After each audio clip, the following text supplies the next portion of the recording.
কোন কোন আমলে হায়াত বাড়ে এবং যে আমলগুলোর কারণে হায়াত কমে যায়, মানে যে পাপগুলোর কারণে, এগুলোর ব্যাপারে আপনার কাছে জানতে চাচ্ছি। দেখেন, স্পেসিফিক এই হায়াত বাড়া বলতে হায়াতের বারাকাকে বোঝানো হয়। এমন না যে কাজগুলো করলে আপনি 500 বছর বাঁচবেন, না।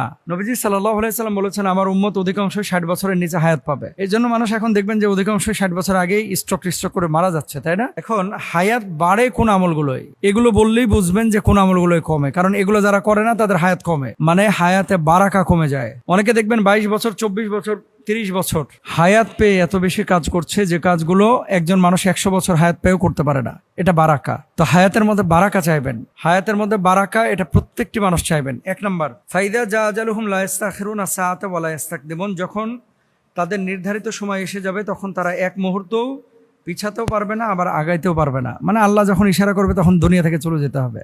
যদি হায়াত বাড়াইতে চান, মান আহাব্বা আইয়ুবসাতা লাহু ফি রিজকিহি ওয়া ইয়ানসাউ লাহু ফি আসারিহি ফালিয়াসিল রাহিমা, যে ব্যক্তি হায়াত বাড়াইতে চায়, প্রশস্ত করতে চায়, সে যেন আত্মীয়তার সম্পর্ক রক্ষা করে চলে। 1 নম্বর, আত্মীয়তার সম্পর্ক রক্ষা করতে হবে। 2 নম্বর, ওমাই ইয়াত্তাকিল্লাহা ইয়াজআল লাহু মাখরাজা ওয়া ইয়ারযুকহু মিন হাইথু লা ইয়াহতাসিব, যে ব্যক্তি আল্লাহকে ভয় করবে, আল্লাহ তাআলা তার জন্য উত্তরণের পথ বের করে দেবেন, এমন স্থান থেকে রিজিক দিবেন যেটা সে কল্পনাও করতে পারবে না। 3 নম্বর, সাদাকাতুস সিররি তুতফিউ গাদাবুর রাব্বি ওয়া তাদফাউ মিতাতাস সু, গোপন সাদাকা আল্লাহর রাগ নিভিয়ে দেয় এবং খারাপ মৃত্যু দান করে। গোপন সাদাকা আল্লাহর রাগ নিভিয়ে দেয় এবং খারাপ মৃত্যু দূর করে, মানে খারাপ মৃত্যু থেকে তাকে রক্ষা করে। এরপর হচ্ছে পিতামাতার খেদমত কেউ যদি করে তাহলে আল্লাহ সুবহানাহু ওয়া তাআলা তার রিজকে এবং হায়াতে প্রশস্ততা দান করেন। ওয়াবিল ওয়ালিদাইনি ইহসানা। এরপর কোরআনুল কারিমে আছে, ফাকুলতু আস্তাগফিরু রাব্বাকুম, বেশি বেশি ইস্তেগফার করো। ইস্তেগফার বেশি বেশি করলে ইউরসিলিস সামা আলাইকুম মিদরারা, তাই না?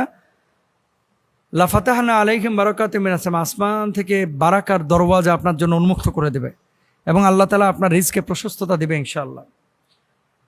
যে মানুষগুলো ফজরের নামাজের পরে ঘুমায়, এদের হায়াতের মধ্যে বারাকা থাকে না। এজন্য ফজরের নামাজের পরে ঘুমানো চেষ্টা করবেন না। ঘুমাবেন রাত্রে। রাতটাকে আল্লাহ তাআলা দিয়েছেন বিশ্রামের জন্য, ঘুমানোর জন্য, দিনকে দিয়েছেন কাজের জন্য। আপনার হায়াতটা কমায় দেয় কিন্তু চতুর্মুখী গুনাহ। এক শ্রেণীর মানুষ গুনাহ করেন আবার তওবা করেন, এটা আল্লাহ পছন্দ করেন যে ফিরে এসেছেন। আর এক শ্রেণীর মানুষ কন্টিনিউয়াস গুনাহ করছেন, গুনাহকে গুনাহই মনে করেন না, এদের হায়াত কমে যায়।